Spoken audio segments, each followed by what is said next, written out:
Hello everyone, welcome to my YouTube channel agriculture classes. I hope आप सब बहुत अच्छे होंगे। तो आइए आज हम देखने वाले हैं dry land agriculture part number 5, जिसमें हम आज डिस्कशन करेंगे ड्रॉट या सूखे के बारे में और उसको समझने की कोशिश करेंगे कि क्या इम्पोर्टेंस रखता है ये एग्रीकल्चर में और कैसे कैसे इससे प्रॉब्लम्स होती हैं। आइए डिस्कस करते हैं आज का लेक्चर। तो drought, what do you mean drought, मतलब सूखा क्या होता है, पहले इसको समझते हैं। Drought is a period below average precipitation in a given region resulting in prolonged shortage in the water supply, whether atmospheric surface of ground water। सूखा क्या होता है? एक ऐसी कंडीशन जब जो प्रेसिपिटेशन है, जितने प्रकार से वाटर धरती पे या सरफेस पे आता है, वो एक औसत से जब कम हो जाता है, जितना एक औसत है उससे कम जब आता है तो उसको हम सूखा में काउंट करते हैं। ठीक है, सूखा क्या है?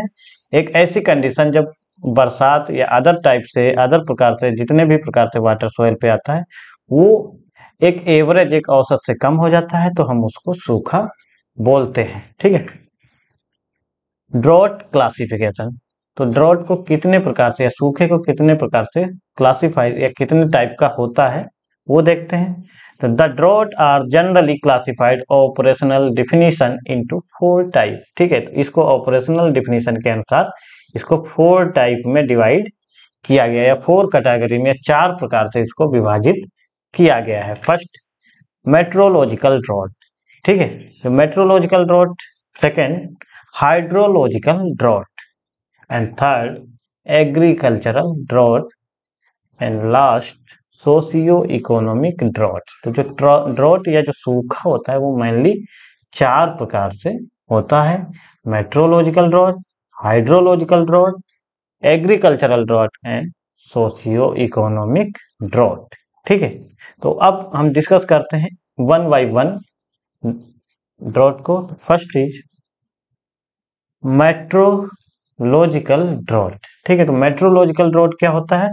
Meteorological drought is usually defined on the basis of the degree of dryness in comparison to some normal or average amount, and the duration of the dry period. Definition of meteorological drought must be considered as the specific to a region, since the atmospheric condition result in deficiency of precipitation are highly variable from region to region। ठीक है, तो meteorological drought क्या होता है? ये meteorological drought is usually defined at the basis of the degree of dryness, मतलब हमारी जो सोयल सरफेस पे है वो कितने डिग्री या कितना ड्राइनेस हो गया है, उसके आधार पे हम मेट्रोलॉजिकल ड्रॉट को कंसीडर करते हैं। होता क्या है इसमें? Drought must be considered to specific region since atmospheric condition. ये क्या होता है? एटमॉस्फेरिक कंडीशन को दर्शाता है। अगर मान लीजिए आपके जो रेनी डेज है उसमें बरसात कम होती है, तो हम कह सकते हैं कि ये ड्रॉट की कंडीशन बना रहा है, लेकिन इसमें मेन रोल एटमॉस्फेरिक या मेट्रोलॉजिकल कंडीशन की वजह से होता है, तो उसको हम मेट्रोलॉजिकल ड्रॉट बोलते हैं। ठीक है, a drought is considered moderate if the deficiency is between 26 to 26 and 50%। ठीक है, जब ये ड्रॉट या सूखा 26 से 50% तक होता है तब हम इसको बोलते हैं मॉडरेट। ठीक है, and severe it is more 50% our country. अगर ये औसत से 50% कम हो जाता है तब हम उसे बोलते हैं सीवियर ड्रॉट। ठीक है, आवर कंट्री मतलब हमारे देश में। ठीक है, a year is considered to be drought year. ऐसे ईयर को हम ड्रॉट ईयर में कंसीडर करते हैं। अब आप समझ सकते हैं कि जैसे जब 26 से 50% लेस देन एवरेज जो बरसात होती है उससे एवरेज में या औसत में 26 से 50% की कमी आती है तो हम बोलते हैं कि ये एक मॉडरेट टाइप का ड्रॉट या सूखा है। लेकिन यही स्थिति अगर 50% से ज्यादा हो जाती है तब हम बोलते हैं कि ये सीवियर मतलब बहुत ही खतरनाक टाइप का जो ड्रॉट कंडीशन या सूखे की जो स्थिति है वो बनी हुई है। और ऐसे ही ईयर को जब कंडीशन बनती है सूखे की तो हम उसको बोलते हैं ड्रॉट ईयर या सूखा वर्ष। ठीक है, जैसे आप देख सकते हैं इस इमेज में कि बरसात न होने की वजह से कैसे हमारी सोयल में दरारें पड़ गई हैं, यहाँ पे कितनी वाटर की कमी है। और ये इंतजार कर रहे हैं, जो हमारे किसान भाई हैं वो इंतजार कर रहे हैं कि कब बरसात हो और हमारा जो खेत है, जो जमीन है वो हरी भरी देखने को मिले। और ये इंतजार कब खत्म होगा? जब बरसात या किसी प्रकार का प्रेसिपिटेशन हो। ठीक है, नेक्स्ट एग्रीकल्चरल ड्रॉट। ठीक है, एग्रीकल्चरल ड्रॉट क्या होता है? It is result of soil moisture stress due to imbalance between available soil moisture and evapotranspiration of a crop. It is usually gradually and progressive. ठीक है, plant can therefore adjust least partially to the increased soil moisture stress. ठीक है, तो agricultural drought क्या होता है कि जब सोयल में मॉइस्चर की इतनी कमी हो जाती है कि मॉइस्चर जो है प्लांट को वो कम मिल पाती है और ट्रांसपायरेशन ज्यादा हो जाता है। ऐसी स्थिति में क्या होता है कि हमारी जो क्रॉप होती है उसके ड्राई होने के चांसेस बहुत ज्यादा बढ़ जाते हैं, क्योंकि सोयल में उतनी नमी नहीं है, उससे ज्यादा प्लांट क्या कर रहा है, वाटर को उड़ा दे रहा है। और ये कंडीशन बनती क्यों है? क्योंकि जब सूखे की स्थिति आती है तो हमारे पास कोई भी माध्यम नहीं होता है कि हम क्रॉप को वाटर दे सके। ठीक है, ऐसी स्थिति में कौन सा ड्रॉट बनता है? एग्रीकल्चरल ड्रॉट या कृषि सूखा बनता है। ठीक है, when soil moisture and rainfall are inadequate during crop growing season, support healthy crop growth to maturity, which situation cause extreme crop stress and wilting called agricultural drought। होता क्या है कि मॉइस्चर की इतनी कमी हो जाती है कि प्लांट को वो मॉइस्चर जो सोयल में होती है वो प्लांट एब्जॉर्ब ही नहीं कर पाता है। ऐसी कंडीशन में क्या होता है कि प्लांट विल्टिंग कंडीशन में चला जाता है, क्योंकि मॉइस्चर की इतनी डिफिशियंसी हो जाती है और ट्रांसपायरेशन रेट बढ़ता चला जाता है। ऐसी स्थिति को हम एग्रीकल्चरल ड्रॉट कहते हैं। जब सोयल में मॉइस्चर कम हो जाती है, ट्रांसपायरेशन ज्यादा हो जाता है और हमारे पास वाटर की अवेलेबिलिटी नहीं होती है, रेनफॉल नहीं होती है। ऐसी कंडीशन में हमारी जो क्रॉप होती है वो सूखने लगती है, विल्टिंग होने लगती है। इसको हम बोलते हैं एग्रीकल्चरल ड्रॉट। ठीक है, इस इमेज में हम देख सकते हैं किस प्रकार से हमारा फील्ड जो है पूरी तरह से डैमेज हो चुका है। इसमें जितने भी प्लांट थे वो विल्टिंग होके पूरी तरह से सूख गए हैं। इस प्लांट को देख रहे हैं, ये एक विल्टिंग कंडीशन में है, लेकिन अब इसको किसी प्रकार का वाटर अवेलेबल नहीं हो पा रहा है, ये सोयल से किसी माध्यम से भी वाटर एब्जॉर्ब नहीं कर पा रहा है। ऐसी कंडीशन में क्या कहें, इसको हम एग्रीकल्चरल ड्रॉट के नाम से जानते हैं। ठीक है, नेक्स्ट है हाइड्रोलॉजिकल ड्रॉट। अब मेट्रोलॉजिकल ड्रॉट, एग्रीकल्चरल ड्रॉट समझ गए, अब हम समझते हैं कि हाइड्रोलॉजिकल ड्रॉट क्या होता है। Meteorological drought when prolong result. ठीक है, जब मेट्रोलॉजिकल ड्रॉट का प्रोलॉन्ग मतलब बहुत लंबे समय तक मेट्रोलॉजिकल ड्रॉट रहता है। In hydrological drought with depletion of surface water, consequent drying of reservoirs, tanks, etc. This is based on the water balance and how it affect irrigation as whole for bringing crop to maturity। अब hydrological drought क्या होता है? जो meteorological drought है जिसमें कि जो आपका रेनफॉल है या प्रेसिपिटेशन है नहीं होता है। ऐसी कंडीशन में जो हमारे पास सरफेस वाटर है जैसे नदी, तालाब, झरना या फिर अदर जो हमारे पास रिजर्व वायर्स हैं वो सूखने लगते हैं। उनकी स्थिति कुछ इस तरह से हमें देखने को मिलती है कि ये जो रिवर है ये पूरी तरह से ड्राई हो चुकी है। ऐसी कंडीशन को हम क्या बोलते हैं?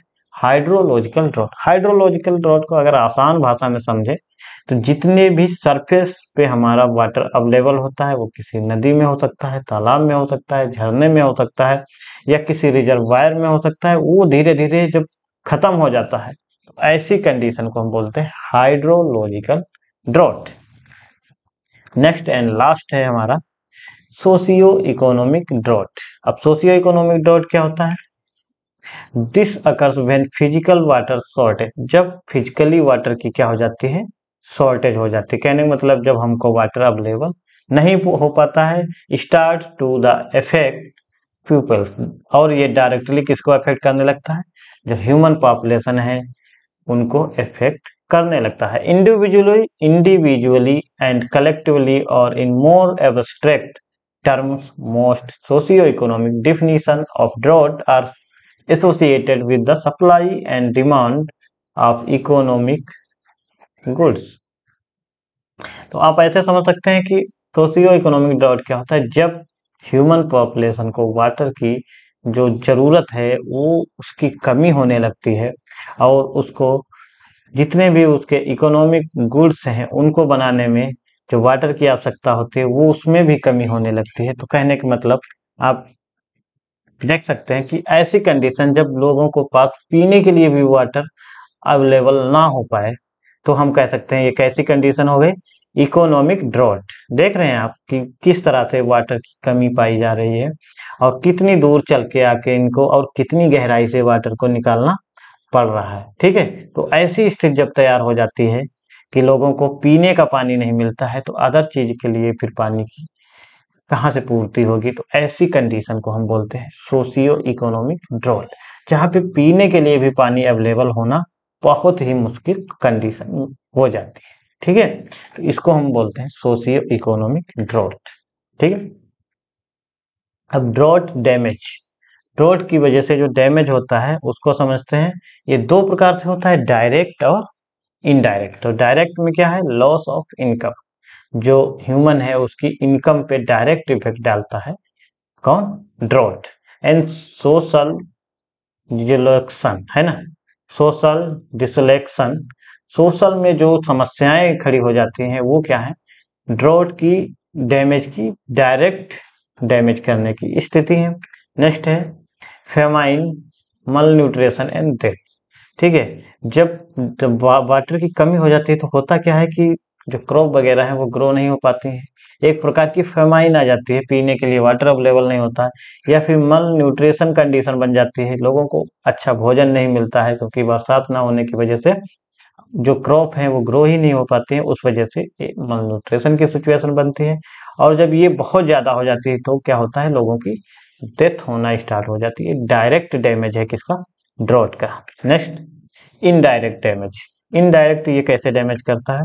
Loss of rural and urban revenue, जो रूरल और अर्बन रेवेन्यू है जो कि डायरेक्ट वाटर से कनेक्ट है वो डायरेक्ट लॉस में चला जाता है। Next fire hazard, loss of water access, जो आग लगने के चांसेस होते हैं वो बहुत ज़्यादा हो जाते हैं, वनों में आग लग जाती है, उसको बुझाना बहुत ही मुश्किल हो जाता है। लॉस ऑफ वाटर एक्सेस, और वाटर की बहुत ही ज़्यादा कमी हो जाती है। Next drought cause can be classified in two way. Drought के कॉजेज क्या हैं और उनको दो प्रकार से क्लासिफाई किया। एक तो नेचुरल कॉजेज हैं जो ड्रॉट को बढ़ावा देते हैं, एक आर्टिफिशियल कॉजेज हैं जो हमारे ड्रॉट कंडीशन को बढ़ावा देते हैं। तो नेचुरल में कौन कौन से हैं? Human made. ठीक है, नेचुरल, एक तो नेचुरल हो गए, दूसरे ह्यूमन मेड या आर्टिफिशियल हो गए। तो नेचुरल फर्स्ट देखते हैं हम। नेचुरल कौन कौन से नेचुरल कॉजेज हैं जो इफेक्ट करते हैं, डायरेक्टली कॉज करते हैं ड्रॉट को? Global warming. ठीक है, नेचुरली क्या है? जैसे जैसे ग्लोबल वार्मिंग बढ़ता जा रहा है, मतलब एटमॉस्फेयर का टेम्परेचर इंक्रीज होता जा रहा है, वो ड्रॉट की कंडीशन को बढ़ावा दे रहा है, डायरेक्टली बढ़ावा दे रहा है। ठीक है, next deficiency of rain water, क्या है? जैसे जैसे बरसात का जो औसत है वो घटता चला जा रहा है, जो पीरियड है वो घटता चला जा रहा है, वो भी कहीं ना कहीं ड्रॉट को बढ़ावा दे रहा है। Next weather hot and dry, जो वेदर कंडीशन है वो हॉट और ड्राई होती चली जा रही है, जिसकी वजह से जो वाटर सरफेस पे है वो भी लॉस में चला जा रहा है और रेनफॉल भी नहीं हो रही है। ऐसी कंडीशन भी वाटर जो ड्रॉट है, सूखा है, उसको बढ़ावा दे रही है। नेक्स्ट है El Nino. El Nino condition बनने की वजह से क्या होता है कि समुद्र, एल नीनो होता क्या है कि समुद्र में जो पूर्वी समुद्री है जो केरल के तट से आता है, उसमें क्या होता है कि वहाँ का जो इन्वायरमेंट होता है वो इतना हॉट हो जाता है, ड्राई हॉट हो जाता है कि जो जो बादल उठते हैं वो अपने साथ पानी को नहीं ला पाते हैं। इसकी वजह से हमारे यहाँ बरसात नहीं हो पाती है। तो ये भी क्या करता है, ड्राई कंडीशन को बढ़ावा देता है। नेक्स्ट है सोयल इरोजन। सोयल इरोजन भी ड्राई लैंड को बढ़ावा देता है। नेक्स्ट है ह्यूमन मेड। अब ह्यूमन मेड कौन कौन, ये तो नेचुरली थे, अब ह्यूमन के द्वारा कौन कौन से ऐसी चीजें की जाती हैं जिसके वजह से ड्राई लैंड या सॉरी ड्रॉट की कंडीशन बनती है। फर्स्ट है ओवर पॉपुलेशन। पॉपुलेशन इतनी ज्यादा बढ़ रही है वर्ल्ड में, जिसकी वजह से क्या हो रहा है कि जब पॉपुलेशन बढ़ेगी तो हमको अधिक घरों की आवश्यकता होगी, अधिक फूड की आवश्यकता होगी, जिसके लिए हम क्या करते हैं, फॉरेस्ट को क्या करते जाते हैं, डिफोरेस्टेशन करते जाते हैं, वनों को काटते चले जाते हैं, जिसकी वजह से हमारा इन्वायरमेंट क्या होता है, जो इन्वायरमेंटल कंडीशन है वो बिगड़ती चली जाती है और डायरेक्ट इफेक्ट करती है ड्रॉट कंडीशन को लाने के लिए। ठीक है, तो ओवर पॉपुलेशन भी हमारा जो ह्यूमन के द्वारा मैन मेड जो आप कह सकते हैं ये ड्रॉट कंडीशन बनाना है, वो ओवर पॉपुलेशन उसमें बहुत अहम भूमिका निभा रहा है। नेक्स्ट है ओवर कल्टीवेशन। अगर ओवर कल्टीवेशन हो रहा है तो भी हमारे ड्रॉट की कंडीशन बढ़ रहे हैं। ठीक है, जैसे मान लीजिए क्या होता है कि अगर हम राइस को ग्रो करते हैं और बार बार एक फील्ड पे राइस ही ग्रो करते हैं तो राइस को बहुत ज्यादा वाटर की आवश्यकता होती है। तो जब वाटर की बहुत ज्यादा आवश्यकता होगी तो हम उतना ही ज्यादा वाटर सोयल या जो पृथ्वी के अंदर है उसको बाहर निकालेंगे। तो ऐसी कंडीशन में भी क्या होगा, वाटर लॉस होता रहेगा और एक समय ऐसा आएगा कि हमको पानी की कमी को झेलना पड़ेगा। उस वो भी आपका क्या होगा, ह्यूमन मेड में आएगा। नेक्स्ट है डिफोरेस्टेशन। अगर हम वनों को काटते हैं तो डायरेक्टली हम सूखे को बढ़ावा देते हैं और वनों को तो हम लगातार काट ही रहे हैं, है ना। ऐसे में क्या होगा कि हमको ड्राई कंडीशन या सूखे की स्थिति को झेलना पड़ेगा। नेक्स्ट है over extraction of ground water. जो वाटर ग्राउंड के अंदर है उसको हम इतना ज्यादा निकाल रहे हैं, जितना जरूरत नहीं है उससे ज्यादा हम उसको खर्च कर रहे हैं। ऐसा करने से भी हमको क्या होगा, किसी न किसी दिन सूखे की स्थिति को झेलना ही पड़ेगा, जब हमारे पास पीने के लिए भी पानी अवेलेबल नहीं होगा। क्योंकि अभी हम उसकी वैल्यू नहीं समझ रहे हैं, क्योंकि जो नेचुरल चीजें हमें मिली हम उसकी वैल्यू को समझ नहीं रहे हैं। जब उसकी कमी होगी तब हमको पता चलेगा कि इसकी क्या वैल्यू थी। ठीक है, नेक्स्ट है पॉलिटिक्स। तो पॉलिटिक्स का तो अहम रोल रहता है ड्राइव में, क्योंकि पॉलिटिक्स से जब जैसे जो भी गवर्नमेंट रहती है वो अपने हिसाब से काम करती है। अब कोई गवर्नमेंट है वो बहुत ज्यादा कंपनियों को बढ़ावा देगी तो कंपनी लगाने के लिए हमें वनों को काटना पड़ेगा, वनों को काटना पड़ेगा, वो प्रदूषण को बढ़ाएंगे। तो ऐसी कंडीशनें जब तैयार होती है, पॉलिटिक्स भी अहम भूमिका निभा रही है किसमें, ड्राफ्ट कंडीशन को बनाने में। ठीक है, next DPAP drought prone area program, इसको स्टार्ट किया गया 1973-74 में, जो कि क्या है कि ड्रॉट कंडीशन को हम कैसे कम कर सकते हैं, उस पर कैसे काम करना है, उसके लिए ये प्रोग्राम बनाया गया था, जो कि कब स्टार्ट हुआ 1973-74 में। Thank you. आशा करता हूँ आपको ये वीडियो पसंद आया होगा, तो हमारे वीडियो को लाइक करें, चैनल को सब्सक्राइब करें और अपने दोस्तों को शेयर करें, जिससे कि ज़्यादा से ज़्यादा लोग हमारे यूट्यूब चैनल से जुड़ सकें। Thank you, all the best.